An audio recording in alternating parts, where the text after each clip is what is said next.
अम्मा, बहुत दर्द हो रहा था अम्मा। जब वो इंसान से दिखने वाले शैतान मुझे जमीन पर घसीटकर अंधेरे में ले जा रहे थे। मैं चीखी, मैं चिल्लाए, अम्मा, अम्मा।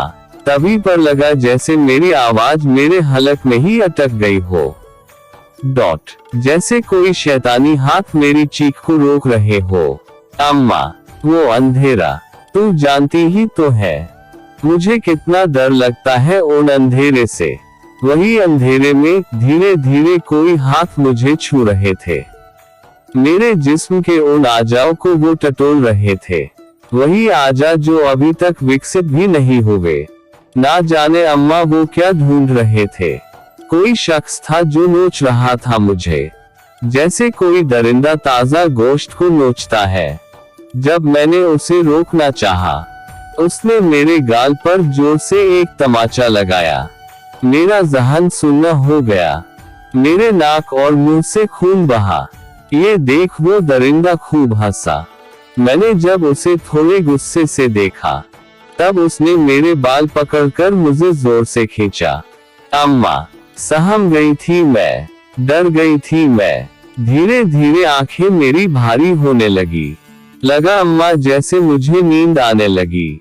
उसके बाद क्या हुआ कुछ याद नहीं अम्मा, पर थोड़े ही वक्त के बाद कुछ आवाज आने लगी।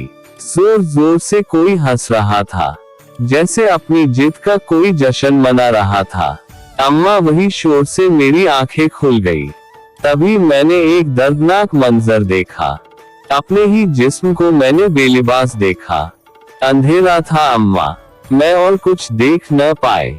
अपनी बेबसी के अलावा और कुछ भी महसूस कर न पाए। वापस कोई आया, वापस मुझे जमीन पर पटका। वापस वही सिलसिला उसने भी दोहराया। मेरे जिस्म को उसने दबोचा। हाथ मेरे मरोड़े, पाँव पे मेरे काटा। मेरी आह के साथ मेरे हलक से निकला, अल्लाह, अल्लाह। पर अम्मा, ना तू आई, ना तेरा वो अल्लाह। जिस्म के मेरे हर एक आजाओं को उसने नाखून से खरोचा। जैसे मेरी जिस्म में जान ही ना हो, ऐसे उसने मुझे दबोचा। वही बातें उसने दोहराए हजारों दफा। कितने दिनों तक खामोशी सी छा गई थी मेरी दिल और ज़हन तक। आंखों के आंसू अब रो रो के सूखने लगे थे। पर वो लोग तो अपनी शैतानियां दोहराते रहे। बता ना अम्मा, वो लोग क्यों ना थके थे। काफी दिनों तक मुझे कुछ ना दिया खाने को।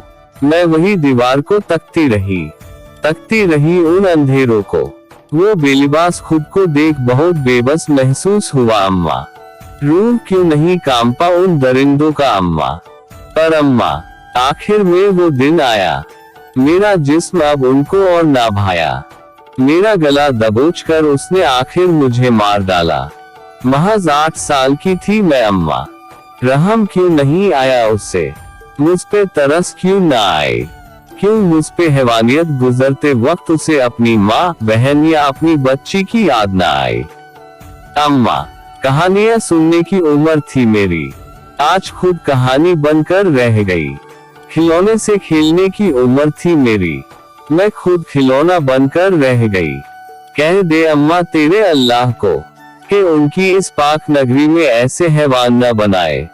चल जाने दे अम्मा, कह दे तेरे खुदा को कि अगले जन्म मुझे बेटी ना बनाए। तो दोस्तों, इस कहानी को लिखते वक्त मेरी आंखों में आंसू आ गए। क्या बेटी होना गुनाह है? क्या है बेटी? तो दोस्तों, क्या बेटी एक खिलौना है? जब मन करे उसे खिलाएं और जब मन करे उसे तोड़ दें। तो दोस्तों, इस कहानी के बारे में क्या कहना चाहेंगे? कमेंट करें। तो मिलते हैं एक नई कहानी में। धन्यवाद दोस्तों।